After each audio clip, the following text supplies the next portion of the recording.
Hello, and welcome to my channel.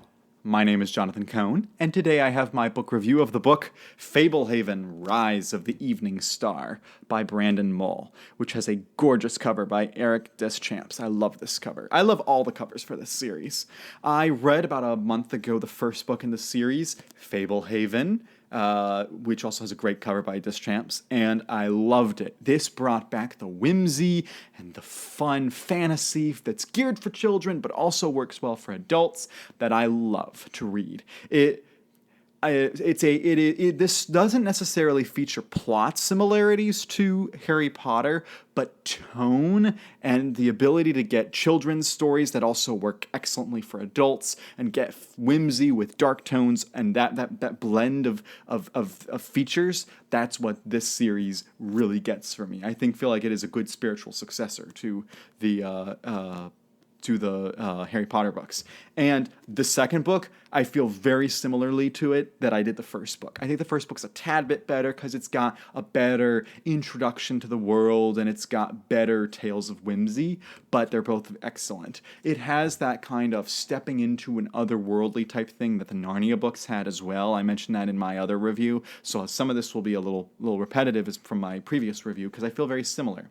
This book's a little bit longer. The first book was like 350 pages. The second book gets to about 430-ish. So, and I believe the series continues. I think book 3 is almost 500. Book 4 is about 5 something, and then book 5 is like 600 pages. So the book series, like Harry Potter, gets a little bit longer as it goes along.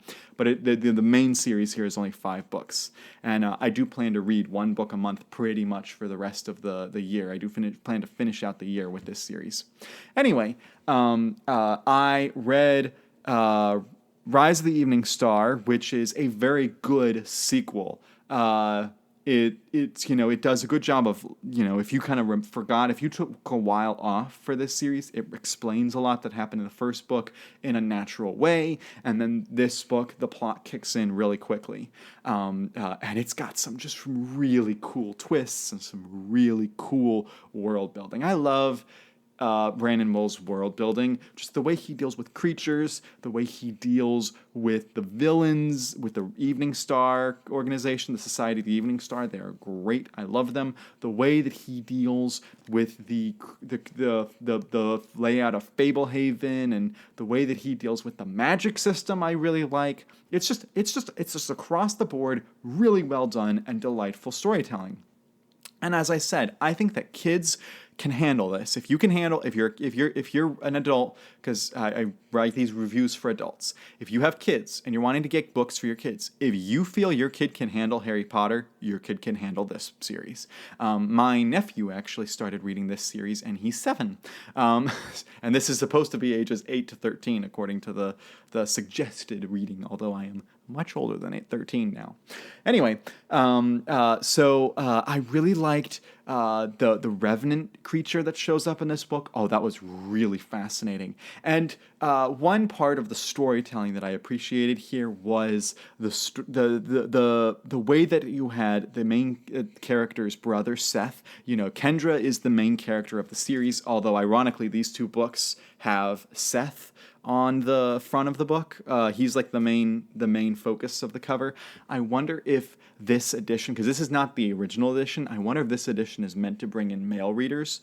But anyway, Kendra's like the main point of view character, and then Seth is like a point of view some of the time, but not all the time. And I love what happens to Seth in this book. Yes, he makes a bunch of mistakes, just like he does in the first book, but he has some great moments of courage in this book. And without giving too much spoilers, there's a moment in this book where he has to take a vial of liquid courage, basically, not alcohol, but it's like a vial of like a potion that's like liquid courage, and he has to go face off against something, and it's kind of attributed in the book that it's because of the liquid courage that he drank.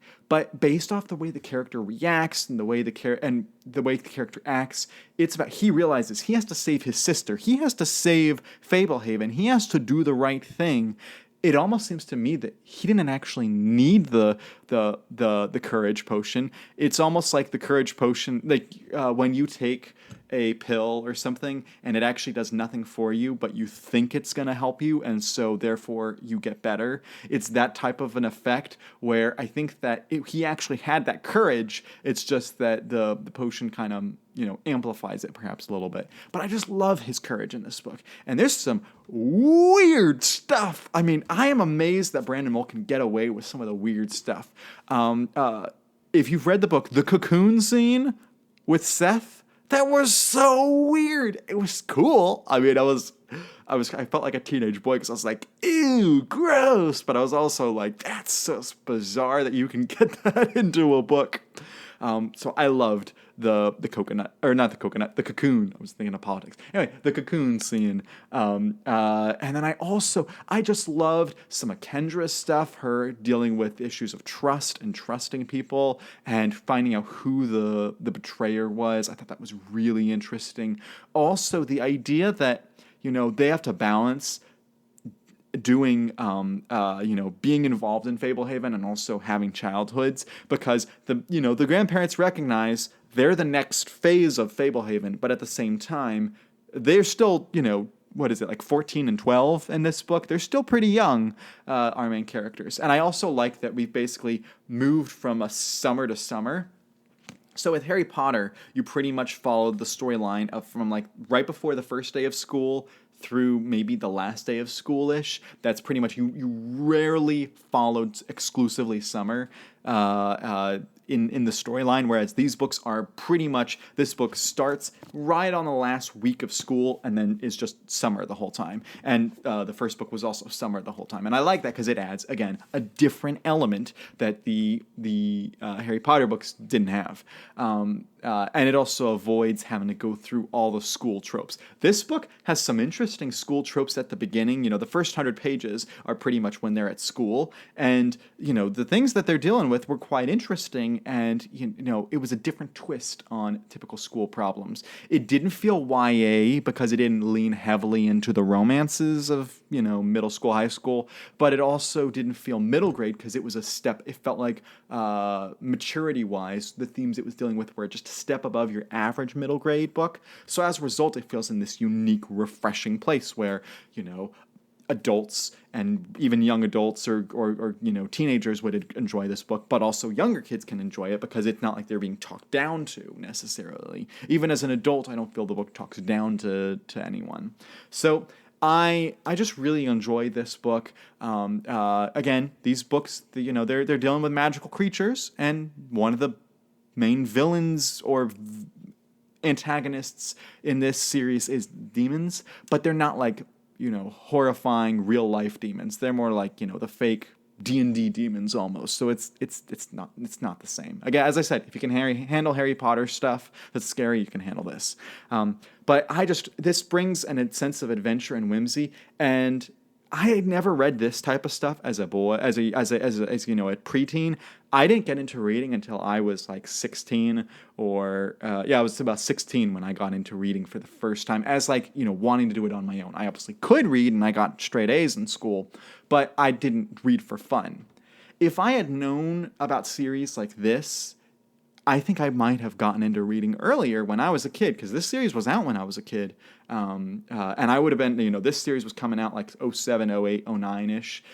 That was right when I was 7, 8, 9. I was right at the right age to read this. I just didn't know about it. And if I had, I think I could have become a reader at a much younger age, and my life might be totally different. And so I really encourage this, especially for boys. Because even though the main character in this series is a girl, and there's a boy that is like he's the secondary protagonist. He's if like 70% of the book is from Kendra's perspective, maybe 25-30% of the book is from Seth's. But even then, I as a boy would have loved reading this, I think. And so I definitely recommend this especially if you're trying to get, girls probably will enjoy this too, but I think young boys will particularly enjoy this series, which is probably why, again, Seth is the main character on the cover, at least, of these two books.